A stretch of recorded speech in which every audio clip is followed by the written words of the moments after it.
Good morning, જય શ્રી કૃષ્ણ મિત્રો. સ્વાગત છે તમારું મારા આજના ડેલી વ્લોગમાં. આજે છે ને આપણે ઉત્તરાયણવાળો જ વ્લોગ મૂકવાનો છે કાલનો, કેમ કે કાલે વ્લોગ નહોતો મૂકાણો, કાલે કોમેડી વિડીયો મૂક્યો હતો એટલા માટે.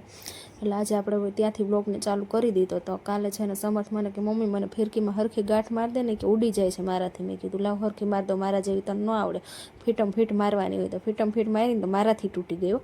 પછી જો આજ તો ઉત્તરાયણ હોય એટલે આપણે ઊંધિયું ન ખાય એવું તો બને જ નહીં, એટલે હું તો ઊંધિયું લેવા માટે નીકળી ગઈ. પતિદેવને પૂછતી હતી કેટલું ઊંધિયું લેવાનું છે, તો મને કે જેટલું લેવું હોય એટલું લઈ લેતા, તને મજા આવે એટલું લઈ લેતા. આપણે ત્યાંથી ઊંધિયું પેક કરાવી લીધું અને ખીચડો લઈ લીધો હતો. પછી ત્યાંથી તો છે ને અમે ખમણ લેવા માટે વયા ગયા હતા, કેમ કે આ તો બધું બહારથી જ સારું સારું ખાવાનું હોય. પછી ત્યાંથી ડેરીએ ગયા, ત્યાંથી લિક્વિડ લેવાનું હતું. તો એ ભાઈ એટલા લિક્વિડ ટેસ્ટ કરાવ્યા કે એમાં કન્ફ્યુઝ થઈ ગયું. મેં કીધું ક્યું લેવું, પણ બટરસ્કોચનું લઈને ઘર ભેગા થઈ ગયા ને ઘરે આવીને તો રોટલીનો લોટ બાંધ્યો, કેમ કે રોટલી તો કરવી પડે ને, ઊંધિયું શેની યારે ખાવું.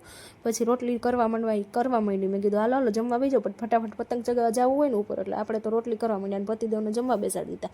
પછી એણે જમી લીધું ને પછી મેં મારી જો થાળી કરીને હું જમવા બેસી ગઈ. રોટલી પૂરી નહોતી, સોરી, ઊંધિયું હતું, લિક્વિડ ને ખમણ અને ખીચડો હતો સાથે. ઉત્તરાયણ એટલે ખીચડો ખાવો પડે ને હારે આપણે. પછી જો ઉપર ગયા ને તો જેનાથી હું ફોટોશૂટ કરતી હતી ને એ બલૂન મારાથી ઉડી ગયું, જો આકાશમાં જતું હતું. મેં કીધું પાછું આવતું રહે, પણ એ આવે એ તો સાંભળતું જ નહોતું, ઉડતું જ જતું હતું.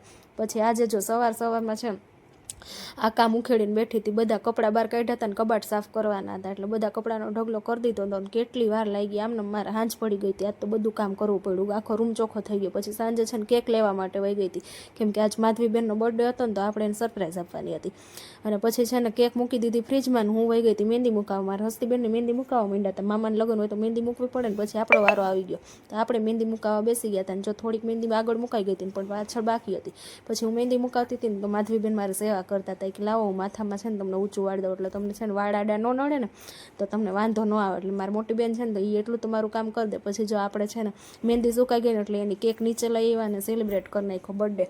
તો અમે બધા તો છે ને હેપી બર્થડે ટુ યુ ગીત ગાતા હતા. મેં કીધું હાલો જલ્દી કેક કાપો ને અમને ખવડાવો. મેં કીધું કેક તો ખાવી જ પડે ને, બર્થડે હોય એટલે.